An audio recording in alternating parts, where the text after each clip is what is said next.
Hello, you're on Initiative Africa. My name is Asha Sampath. Welcome to your weekly magazine featuring Africa on the move through smart innovations and initiatives that work. This week, we turn to the promises of artificial intelligence and big data.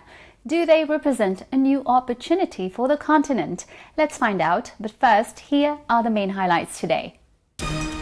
Bridging the digital skills gap on the African continent and allowing Africa to take a big leap on all these emerging technologies is the immense task of Armel N'Doumba, who heads the New African Artificial Intelligence Research Center. He's our guest today. We have a training program for bachelor's and master's degrees to prepare African students who want to do their master's degree in artificial intelligence and data science. Companies, business leaders, general public, everyone wants to know more about AI and big data. We head for Cameroon. Big data or artificial intelligence are machines capable of assimilating human intelligence. Will these machines not replace us? That's why I'm here. From Mauritania to Senegal, we take you on a journey with pastoral families on the front lines of climate change and growing insecurity.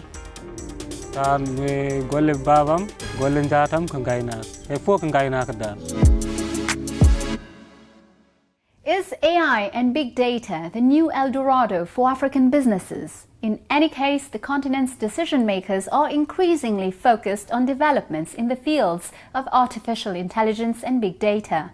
At a time of digital transformation, Africa is increasingly being called to seize these opportunities and leverage them. A recent example in Yaoundé, where meetings were held between project leaders, public actors and major players of the sector. Our correspondent Abubakar Siddiq Munchali was there. Take a look. Benny Mandela has chosen Cameroon for the launch of a vast operation on a continental scale around digital transformation, big data and artificial intelligence, and the challenges and opportunities for Africa. I thought that Africa had to wake up anyway to catch up. The revolution that affects intelligence is a revolution that affects all states. And you have seen the history of GAFA, Google and all the others, how they can destabilize powerful countries such as the United States. This means that we are in a field where the human being, his intelligence, is acquiring such power to transform society and the economy that everyone is striving to improve. This businesswoman from the African diaspora, originally from the DRC, the Democratic Republic of Congo, who is an expert in management and the digital transformation of companies, has arrived on her continent with solutions. It all started with an observation of the technological advances we see elsewhere. And today, Africa, I see that we have everything we need, except that in terms of technology, we are not advancing. I thought we had to start somewhere and launch this initiative that I called Business Conference Bensearch Solutions. Her conviction: by 2030, more than 7 out of 10 companies in the world will experience a cybersecurity attack, and 3 out of 10 jobs will disappear. 85% of new jobs will appear. Today's world will disappear to make way to a new hyper-connected world where interoperability and artificial intelligence will be of paramount importance. It is therefore a question of better preparing the continent to face this challenge. My proposal is simple. It's the support in terms of management consulting and digital transformation of companies. Everything to train executives, company executives, business leaders and government officials. Also provide funding to companies and states that wish to do so, because we also support in the area of project funding. And the goal is really to be able to bring the African continent to the top, to compete with the other continents. Benny Mandela's combat is part of this initiative. Large-scale meetings with the public, project holders, the business world in general, or training sessions. The list is long. The objectives are to create a synergy between African and external actors to generate business opportunities in this digital world.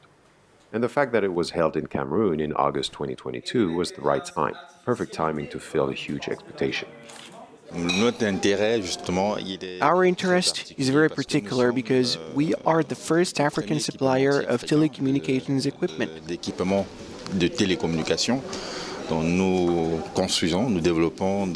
We build and develop technologies linked to connectivity, the main one being the Reynolds Smart 80/20, which is a technology that enables us to achieve the objective of this conference, digital transformation. I think it's a great initiative because she not only shares her knowledge with us, she preferred to start with her African brothers. Big data or artificial intelligence are machines capable of assimilating human intelligence. Will these machines not replace us? That's why I'm here. We need the experts to try to explain what this is all about. Will there still be jobs? Experts came from all over the world or remotely by video conference. Business leaders or executives, investors, and representatives of state institutions spoke in a series of strategic conferences, workshops, demos, and networking. They all were convinced of the enormous opportunities that Africa would benefit from investing in digital transformation, big data, and artificial intelligence. It creates a lot of jobs. It creates a lot of opportunities. It allows states to develop because even the most developed ones invest a lot in technology. This is because they know that it is an important lever for employment. The service sector in France employs a lot of people. So Africa also needs to take up the challenges of the digital, technology, and services domains to create jobs. This is an extremely important subject because it will resolve the problem of unemployment enormously. Whether for the private or public sector, the stakes are high for the African continent today. Benny Mandela and her team wish to accelerate the movement by embarking on these present and future projects at each stage of their continental journey. It is a question of bringing all the relevant stakeholders to invest in this digital transformation of the African continent. For her, it is through this that the levers of growth and prosperity could be activated. After Cameroon, the destinations announced for 2022 are the DRC, Côte d'Ivoire, Togo, Senegal, and then Paris in France and Atlanta in the United States.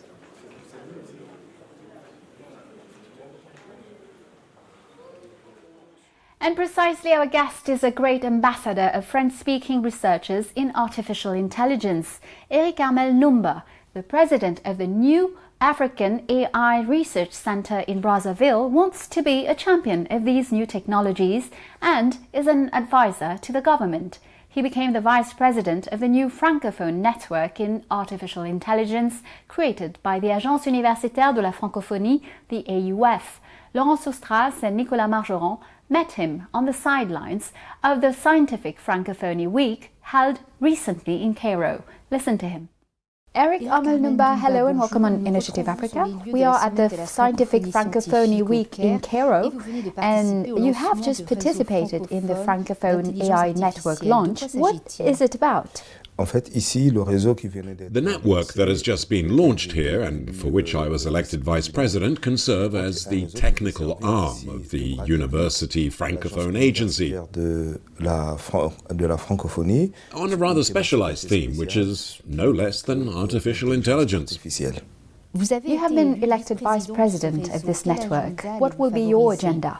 A group of us immediately set to work on a rather special agenda. 4 instructional workshops were set up, but I think within the framework of our network implementation we are going to propose other themes, in particular questions of artificial intelligence linked with management, and artificial intelligence with health, education and industry. But there is a major issue we must also make a priority of our mandate, and that is the issue of data governance. We can't talk about artificial intelligence without talking about data. This data is the source, in fact, of the very use of artificial intelligence. And so we will set up several research and innovation centers to respond to the problem of artificial intelligence in all the member countries of the University Francophone Agency. What form will this governance take? First, it must be said that the legal and regulatory frameworks differ from one country to another. So we need to harmonize the legal and regulatory framework in each country. Harmonizing this and ensuring that the artificial intelligence we are talking about here is a responsible artificial intelligence that will not infringe on the privacy of citizens and will not have a negative impact, for example, on the health system. Qui n'aura pas d'impact négatif, par exemple, dans le système de santé. Parce que vous le saviez très bien que... Because as you know, artificial intelligence is algorithms, and they must be algorithms in which the possibility of mistakes is reduced to zero. Imagine in the case of the health system, for example, or in molecular research, if the algorithms used for producing or processing data make errors. What will happen is that we will have very catastrophic results in the health system. This year, the African Research Center for Artificial Intelligence was created in Congo. What are its objectives? Bon, déjà, il faut dire une chose, c'est que le Centre africain. One thing to be said is the African Research Center for Artificial Intelligence was created by the head of state, His Excellency Denis Sassou Nguesso, with the support of the United Nations Economic Commission for Africa. The objective of setting up the center is precisely to respond to the problem of the lack of digital skills on the African continent in all these emerging technologies. Et donc, le Centre africain de recherche a été The African Research Center was inaugurated on the 21st of February this year, with 4 training programs. We have a training program for bachelor's and master's degrees to prepare African students who want to do their master's degree in artificial intelligence and data science.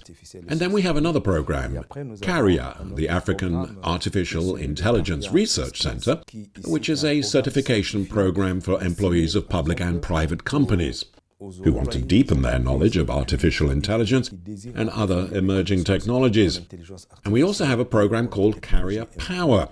This is a program that is only for young graduates who are unemployed but who want to get a second chance in the labor market. At that point, they come to Career to be trained in the new professions of the future. The new professions of the future are, as you know, artificial intelligence, machine learning, big data, and 5G. All of these are professions of the future. We also train young people. These are certification courses. We also train them to give them a second chance in life. And finally, we have the Career Youth program. This is the latest, the 4th program, which is aimed at green classes. So it is an introduction to robotics and artificial intelligence for primary and secondary school students. Primaire et secondaire. So, bridging the digital divide and promoting these new modern digital tools in Africa, can you tell us why has this become so urgent? It's urgent because Africa has this opportunity, and with today's increasing pace of digital transformation, Africa has this chance to leap ahead, compared to Western countries that started using these tools years ago. Today, Africa cannot afford to miss this revolution. The digital transformation revolution.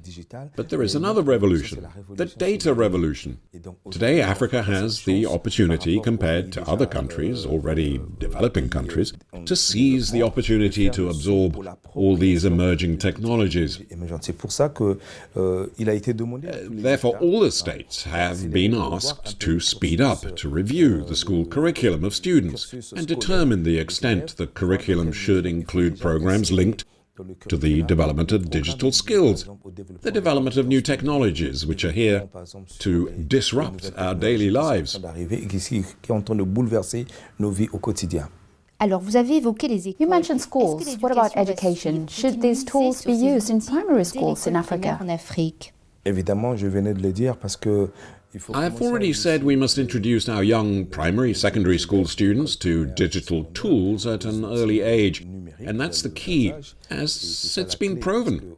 It's a well-known, even with children who live with us at home every day, you can see how quickly they appropriate digital tools, particularly tablets, all of that kind of thing. So we need to add knowledge about these children. We must give them material on all these digital tools, but also the applications that go with them.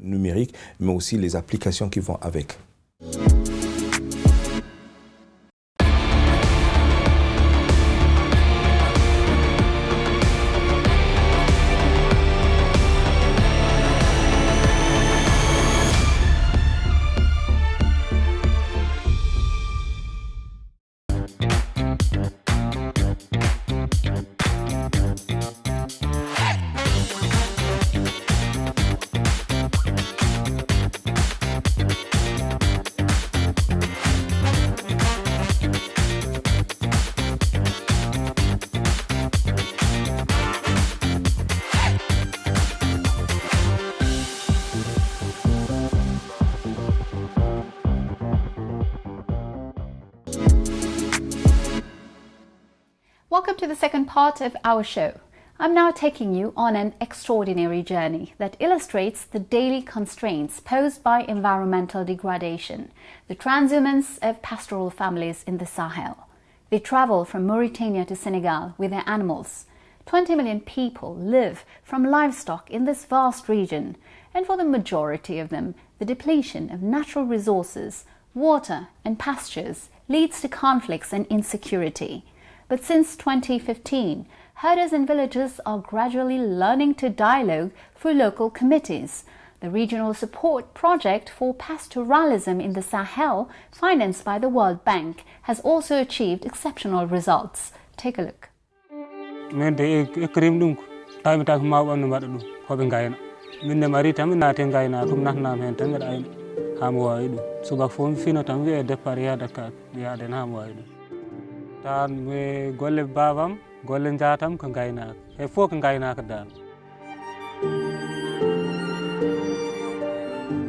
Takim ek kedum tawi tanam hena wat babi am hena bat se hod gasitan min ek kan min jele hod odo jaman hena wadi hen min gonata min jata tan baldi min jotto hena wadi hen min badata hedde balsa wala balsa pujoy wala bal no gas hen wadi min keb hen chade burno men wurt ma ayne yahna kaaki de mojje siko de moji mi waawa hen wuur ko ɗum wurtim hen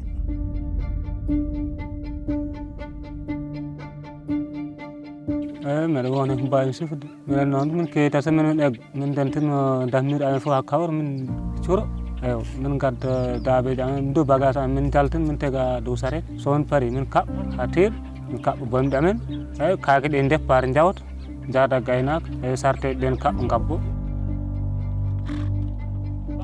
ala hoɗo ko wawata nani hoɗo heewatno min gona ɗo ha top joni noon oɗo jamanu kam hoɗo ustot tan min jaa komin tawiyat toon ko fode min dañde mumen caɗele probléme ndiyam ga hay guese mumen minen hen dañi kadi probléme mi indi kam haɗa andi fulɓe kam aɓe ɗo keewa siko wurno enen to ɓen matiɗo ɗo wuɗɗi kam hoɗo koko ɗo heddi ndiyam ɗam de kam haɗam yeewe probléme sabu bi on simin jeeyi han min taw hom woyde han min taw mboɗo han min jollo janggat min gonɗo goto hen to dañ barili min gar hoɗo ko noon ino hoɗo seeɗa tan noɗi hoɗo kam o ñamde nde kam min neɗɗo mankat ñamde tan yeeya mbawru mum sood gooro mum ko noon tan min gomi rewi gooro amen min ƴooga hen ndiyam amen heddi ko won gooro woro amen min cooda hen maaro min cooda hen nebbam min cooda hen dal wadde ko maaro gueɗe cewɗe ɗe min dañi min cooda hen gawri amen ɗum woni gooro ɗum min codta gawri si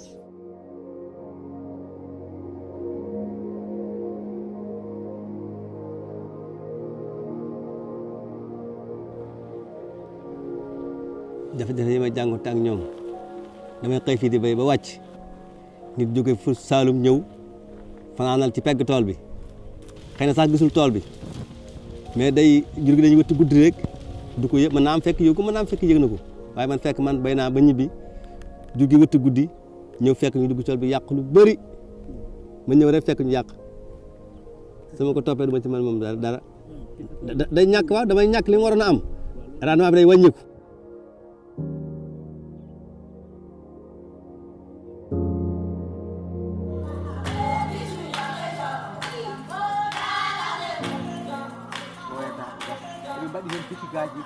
Le but de cette réunion, c'est d'engager un dialogue entre agriculteurs et éleveurs pour se comprendre, pour minimiser les conflits.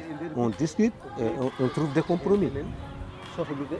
Avant la création de ce cadre, il y avait beaucoup de conflits qui ont même amené à des morts d'hommes, qui ont amené même à des empoisonnements d'animaux. Mais depuis la création du cadre, avec les concertations, avec les réunions que nous organisons au niveau des communes, au niveau des départements, il y a eu vraiment moins de conflits. mbeɗa wawi hen sifade hen honde baali taken ñakke ko rafinatata mum il faut ñakke soko ñakka koko dañat probléme de ko ñabbu mum tan takin ga arde ko pour jawdi ndi dañan hoɗo koto ñaami jawdi kam sa wondi hen ma ando woni hen c'est que selladi ma ando c'est que ɓiire aɗa anden ɓerde a yen ɓiire anne kadi ko noon tan mbatta ma woden ɓe janggi ɓe gaynama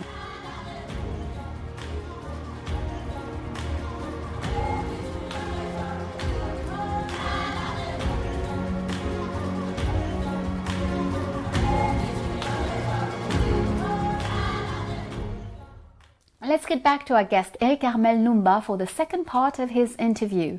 He reveals the driving forces behind the acceleration of Africa's digital transformation and tells us how the continent's new platforms will change the lives of millions of people. Let's hear from him. Can and will the Republic of Congo use this opportunity to become a regional hub for developing digital technologies in this region, knowing that Rwanda is also positioning itself in this field? Is there competition or synergies? Well, there may not be competition, but there is synergy. But competition is very important because it makes things move along. We have taken the initiative to set up the African Research Center. It's not just a Congo center, it's an African center. It's true that other countries have already national centers, but this is an African center. The objective is to have this center recognized by the African Union Commission as a continental center of excellence that would receive all African students.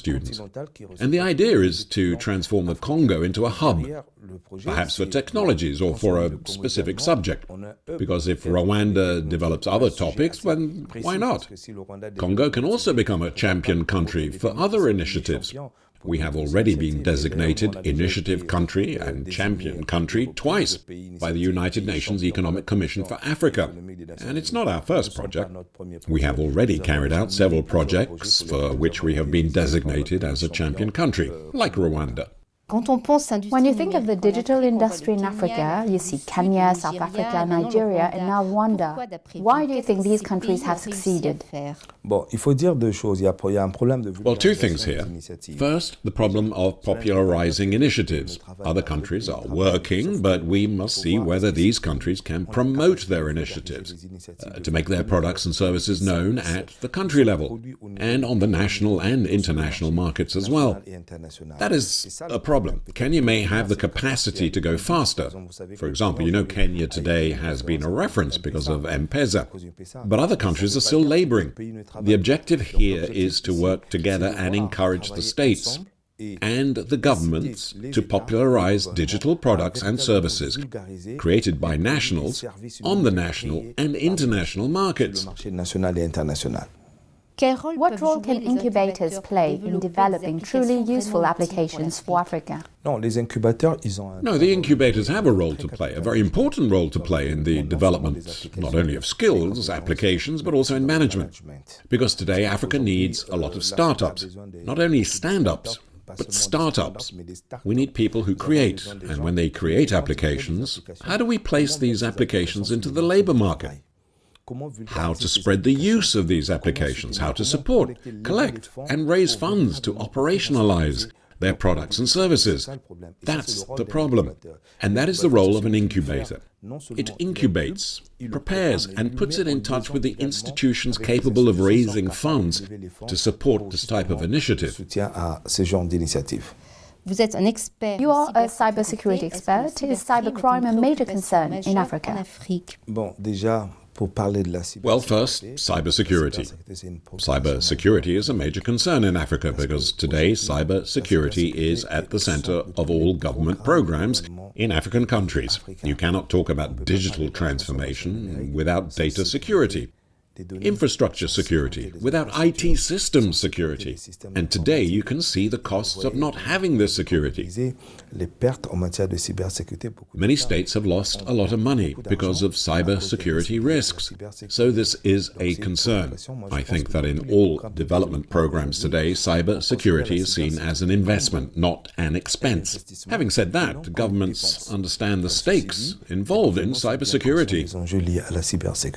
Finally, a more personal question. You are an advisor to the Minister of Telecommunications in Congo. You have experience dealing with institutions and governments. Are they ready to put in the means and persist in developing AI in Africa? I think so. If you go to, say, 5 meetings in Africa, the subject at the center of the debate in all 5 is artificial intelligence. So governments are aware that there is a trend and that they must get on board. These are technologies that are imposing themselves on us. And so there's no reason Africa should not embrace this progressive technology. Many governments are now starting to put in the means, and they have understood the need for artificial intelligence for the socio-economic development of our nations. So it is no longer a matter of proof. We practice artificial intelligence every day, and we see to what extent artificial intelligence is making things easier. And if you look at it, African governments are no longer talking about digital transformation because we are already in digital transformation. They are now talking about accelerating digital transformation. But what tools and technologies will help us accelerate this digital transformation? Well, technology. Artificial intelligence is a godsend. A great opportunity for Africa to make this leap and move forward faster than other nations. Thank you very much, Armel N'Doumba. No, thank you very much. Well, that's it. Initiative Africa is over for today. You can, of course, find Armel N'Doumba's interview and the replay of our programs on our news website, africaonair.com. And you can also follow us on all our social media channels. And also feel free to like, share, and comment with the hashtag Initiative Africa. And don't forget, next week, same time, same channel, I'll see you again with a new edition of Business Africa. Have a great week, everyone, and goodbye.